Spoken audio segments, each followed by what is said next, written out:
I haven't yet told you about something you're always allowed to do on a truth tree. For any formula that you have, that you could think of, you can branch between it's true and it's false. That's actually the case for any formula. It's true or false. How do we know that? Because our logic is bivalent. There are only two values, T, F. End of list. So, here's what we have here.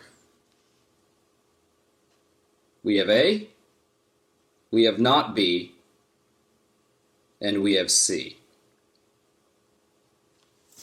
I'm going to reiterate this from above. A only if B or C. So there we go. Because I have A, I know B or C. I have not B, so again, C. All formulae are completely resolved on this branch.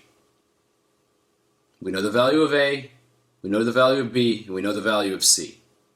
In fact, they were already all resolved. You could have ended there. But I'm just doing this to demonstrate that no matter how much you unpack what you already had, there just isn't a contradiction. Here's an important principle. If there is a contradiction, it in some way manifests on the level of one of the basic variables. Even if the contradictions we sometimes reach are fancy, the reason we can reach them is because one of the variables is true and one of the variables is not. And so, if I have resolved A, not B, C, I've resolved A, B, and C, there's just nowhere to go. So yeah, this is, as we would put it, open. There is no contradiction between this formula and the falsity of that one. They are consistent, we would say. And since this is consistent with the negation of this, that means that there are cases where this is true and this is false. So the entailment claim fails, even though you couldn't get a contradiction on all branches out of it. Now, in this case, I would in fact be able to reach a contradiction. So you might want to pause and do that yourself.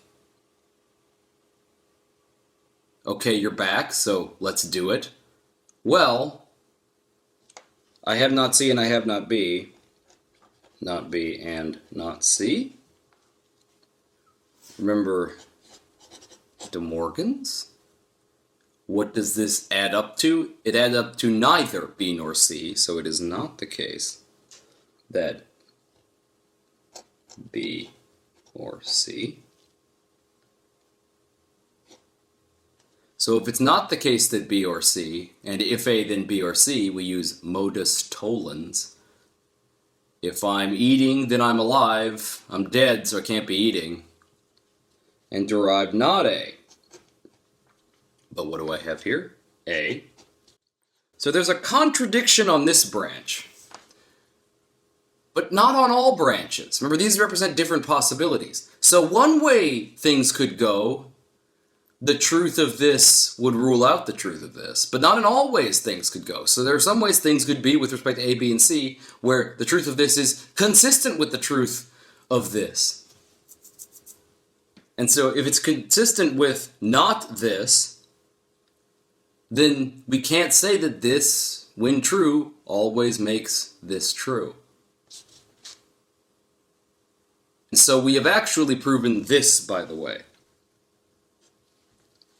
You add that diagonal bar there, a slash through, that means does not entail.